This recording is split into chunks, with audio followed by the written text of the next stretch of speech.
Assalamualaikum warahmatullahi wabarakatuh. Alhamdulillahi rabbil alamin. Allahumma salli wa sallim wa barik ala sayyidina Muhammad wa ala ali sayyidina Muhammad amma ba'd.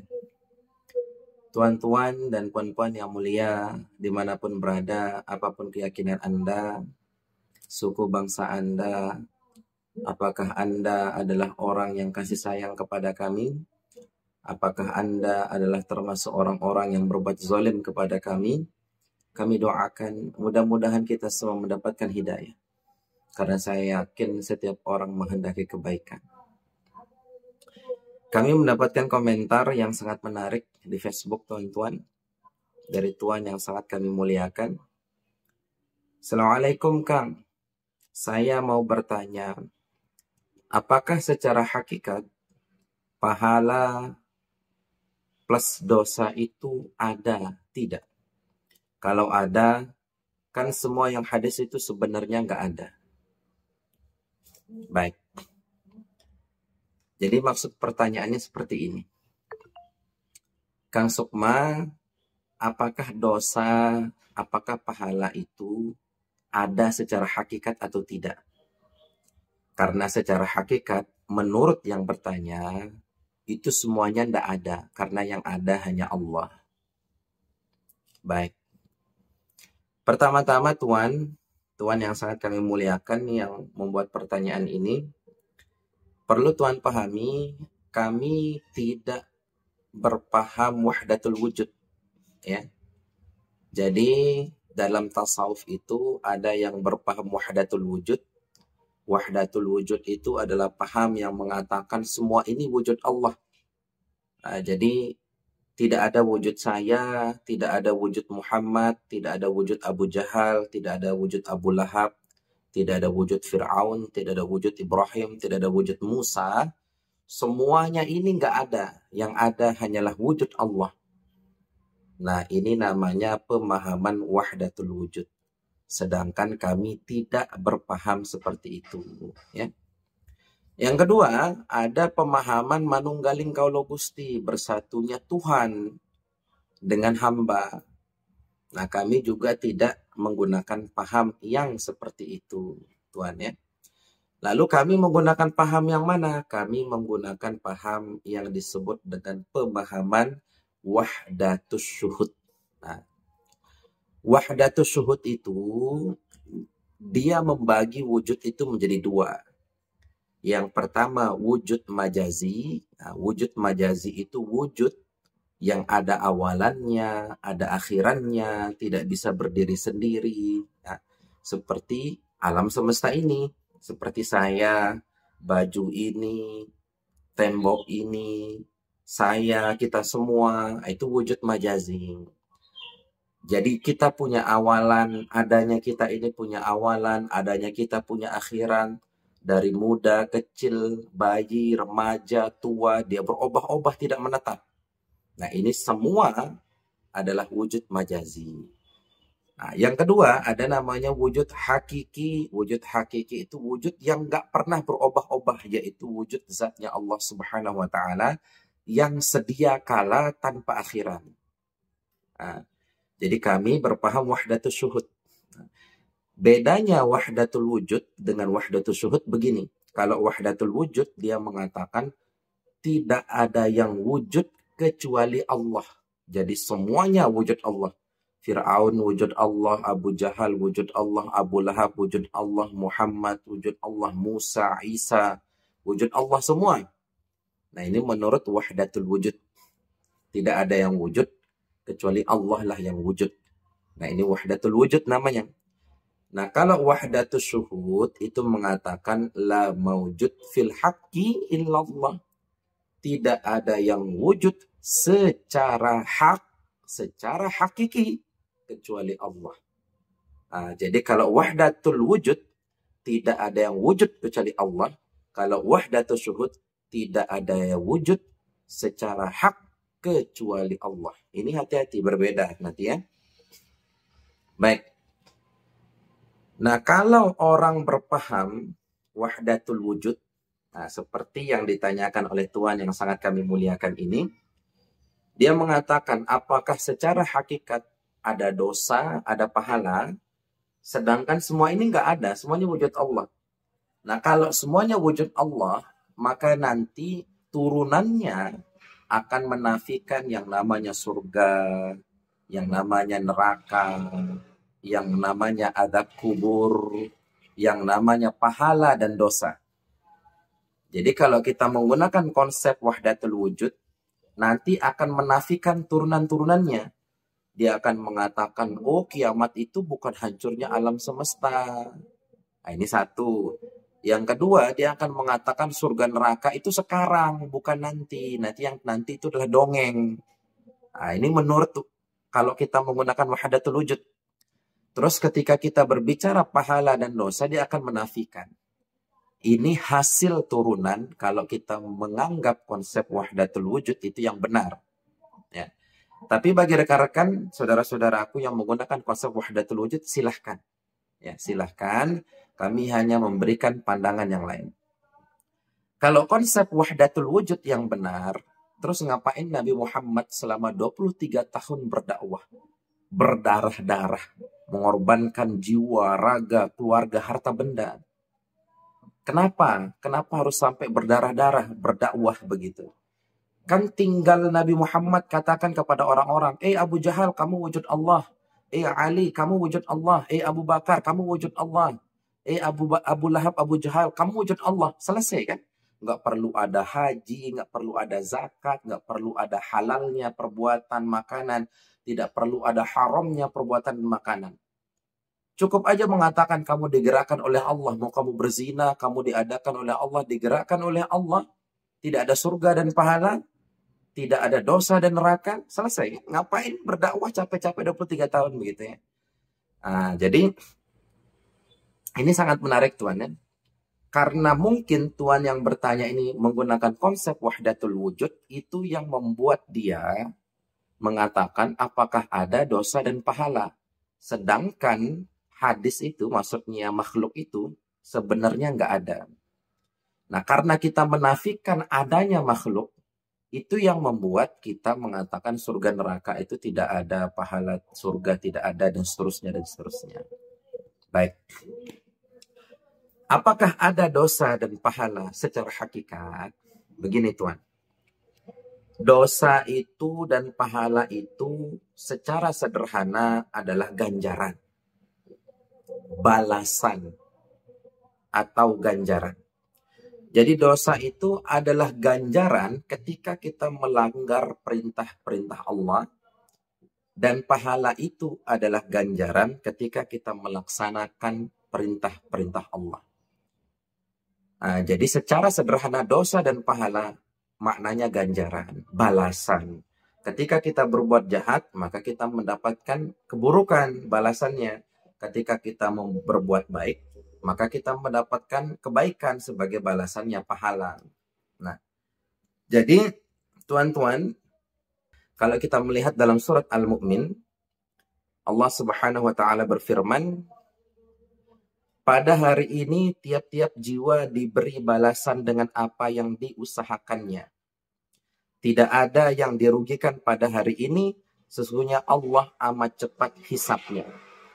Al-yawma tujza kullu nafsin bima kasabat. Jadi pada hari ini jiwa-jiwa akan diberikan balasan atas apa yang dia usahakan. Itu maksudnya yaumul jaza, setelah terjadi harinya kiamat. Setelah hancurnya alam semesta, kita masuk ke gerbang akhirat, kita dibangkitkan pada yaumul ba'ath, dikumpulkan pada yaumul mahsyar, ditimbang pada yaumul hisab, yaumul mizan, diperhitungkan pada yaumul hisab, lalu ditimbang pada yaumul mizan, lalu mendapatkan balasan pada yaumul jaza, pada hari pembalasan. Nah, jadi setiap jiwa, sekecil apapun kebaikan Allah akan balas, sekecil apapun keburukan Allah akan balas. Nah, ini setelah hari kiamat. Nah, maka ketika tuan-tuan bertanya, apakah ada secara hakikat dosa dan pahala? Maka jawabannya, ketika kita berbicara dosa, pahala, benar dan salah, maka kita berbicara hukum. Maka itu letaknya pada makom syariat, pada ranah pembahasan syariat. Tetapi kalau kita berbicara tentang hakikat, maka yang kita bahas adalah tajalliyat sifat Allah Subhanahu wa taala. Nah, jadi begini Tuan, apapun yang kita lakukan, ya, apapun yang kita lakukan, apakah itu baik ataupun buruk, ya, kedua-duanya datang daripada Allah Subhanahu wa taala. Ini secara hakikat. Tidak bergerak jasad apabila tidak terbit niat dari hati. Tidak terbit niat dari hati apabila dia tidak sadar, tidak berjiwa. Dia tidak berjiwa apabila dia tidak memiliki ruh. Sedangkan ruh adalah wadah sifat. Jadi zat menggerakkan sifat, sifat menggerakkan ruh, ruh menggerakkan jiwa, jiwa menggerakkan hati, hati menggerakkan jasad. Jadi segala apa yang kita lakukan, apakah itu baik ataupun buruk, hakikatnya datang daripada Allah Subhanahu wa taala. Tetapi, ada tetapinya. Semuanya datang daripada Allah Subhanahu wa taala, tetapi ada kehendak Allah yang menjadi rahmat bagi diri kita dan ada kehendak Allah yang menjadi ujian bagi diri kita. Nah, ketika kita berkehendak, kita timbul keinginan untuk main judi, itu pada hakikat itu datang dari Allah itu. Keinginan untuk main judi itu datang daripada Allah Subhanahu wa taala. Nah, ketika dia timbul dari hati kita niat ingin main judi, maka kita punya akal pertimbangan. Nah, ketika kita punya akal dan pertimbangan, ini datang kehendak daripada Allah. Untuk apa? Untuk menguji kita. Untuk menguji kita. Nah, ketika datang kehendak dari hati kita ingin pergi zikir, ingin pergi sholawatan, ingin pergi sholat. Nah, ketika kita kehendak itu muncul dari hati kita, maka itu tanda rahmat Allah kepada kita. Jadi ketika kehendak itu baik, maka itu tandanya rahmat. Ketika kehendak itu buruk, maka itu tandanya ujian. Nah, jadi Allah Subhanahu wa taala berfirman dalam surat Al-Mulk, "Alladzi khalaqal mauta wal hayata liyabluwakum ayyukum ahsanu amala wa huwal azizul ghafur." Jadi Allah lah yang menjadikan mati dan hidup supaya dia menguji kamu. Siapa di antara kamu yang lebih baik amalnya dan ia maha perkasa lagi maha pengampun. Nah, jadi semua kehendak, baik itu buruk, kedua-duanya datang daripada Allah. Namun terkadang kehendak itu bisa menjadi rahmat, namun terkadang kehendak itu bisa menjadi ujian bagi diri kita. Nah, jadi secara sederhana, pahala dan dosa itu pada konsep hakikat itu tidak ada. Yang ada hanyalah tajalliyat, manifestasi dari sifat-sifat Allah. Tapi kalau kita berbicara tentang syariat, maka ada konsep pahala dosa, surga neraka, ada konsep salah dan benar. Apa maksudnya tajalliyat sifat Allah? Begini. Ini sudah sering kali kami sampaikan tentang pembahasan martabat 7, tuan-tuan. Jadi martabat pertama, martabat ahdah, yaitu keadaan Tuhan, mutlak zat, mutlak Tuhan. Dia belum bergelar Tuhan karena belum ada makhluk. Dia belum bernama Allah karena belum ada huruf. Lalu Tuhan ini yang tidak bisa disebut ini, yang tidak terbayangkan, tidak terfikirkan ini, dia berkehendak menciptakan jin dan manusia menyembah kepadanya, menciptakan langit dan bumi, maka muncul pada diri Tuhan itu sifat, nama, dan perbuatannya. Sifat, asma, dan af'alnya. Gaiblah zat Tuhan itu pada sifat, nama, dan perbuatannya. Nah, ketika sudah turun kepada sifat, nama, dan perbuatan, turunlah martabat kedua. Martabat pertama menjadi martabat yang kedua. Ketika berada pada martabat kedua, muncul hubungan. Hubungannya seperti apa? Tuhan itu menyifati dirinya maha menciptakan. Maka timbul hubungan mana yang diciptakan. Tuhan itu menyifati dirinya maha pengasih, maka timbul hubungan siapa yang dikasih. Ketika Tuhan menyifati dirinya maha menyempitkan, maha memberikan nikmat, maha memberikan azab, Maka muncul hubungan siapa yang diberi nikmat, siapa yang diberi azab. Nah, maka sifat Tuhan itu harus dinyatakan. Harus ada yang menerima siksa, harus ada yang menerima nikmat. Harus ada yang dilapangkan, harus ada yang disempitkan. Maka bertajadilah sifat nama dan perbuatan Tuhan menjadi Nur Muhammad, lalu berhembuslah zat Tuhan itu menjadi Ruhul Ahmad, menjadi batinnya daripada Nur Muhammad. Lalu Nur Muhammad ini menjadi segala sesuatu yang nampak, lalu Ruhul Ahmad ini menjadi hembusan-hembusan ruh dari setiap makhluk. Nah, ketika Tuhan menyifati dirinya maha menghinakan dan maha memuliakan, maka bertajalilah maha memuliakan menjadi surga. Dan bertajalilah maha menghinakan menjadi neraka. Karena sudah bertajali sifat Tuhan itu, maka harus ada yang dihinakan dan harus ada yang dimuliakan. Siapa itu? Manusia dan jin nanti. Nah, lalu ketika manusia sudah ada, jin sudah ada yang berbuat buruk dan ada yang berbuat baik. Yang berbuat baik itu pada hakikatnya datang daripada Allah Subhanahu wa taala itu. Tapi dia menyatakan sifat Allah yang maha menghinakan. Yang berbuat baik itu datang daripada Allah juga. Tapi dia menyatakan sifat Allah yang maha memuliakan. Yang berbuat buruk menyatakan sifat Allah yang maha menghinakan. Yang berbuat baik menyatakan sifat Allah yang maha memuliakan. Nanti ketika dia meninggal dunia, ada yang masuk neraka, ada yang masuk surga. Jadi, di surga kita bersama Allah, di neraka juga bersama Allah. Perbedaannya, kita di surga bersama Allah dengan mentajalikan sifat Allah yang maha memuliakan penuh kenikmatan. Sedangkan di neraka kita bersama Allah bersama sifat Allah yang maha menghinakan kekal abadi selama-lamanya dalam neraka. Maka ma'rifat itu ada dua. Ada ma'rifat Muhammad, ada ma'rifat iblis.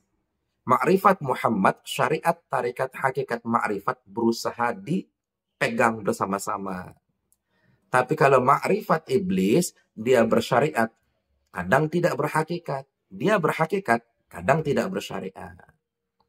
Nah, ini yang perlu kita jadikan renungan untuk kita masing-masing.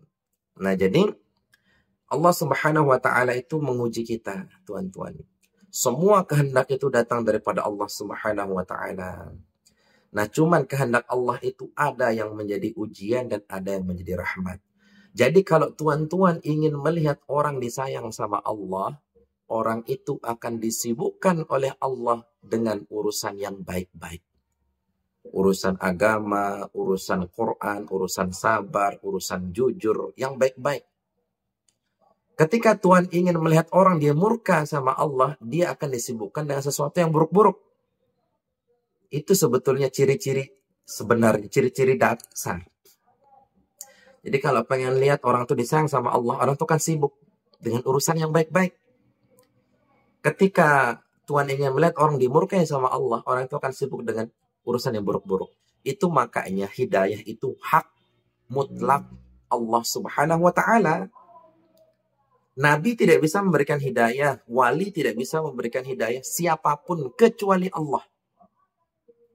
Nah, jadi tuan-tuan dan puan-puan yang mulia, ini mudah-mudahan bisa dipahami oleh yang bertanya. Wallahu a'lam bishawab. Assalamualaikum warahmatullahi wabarakatuh.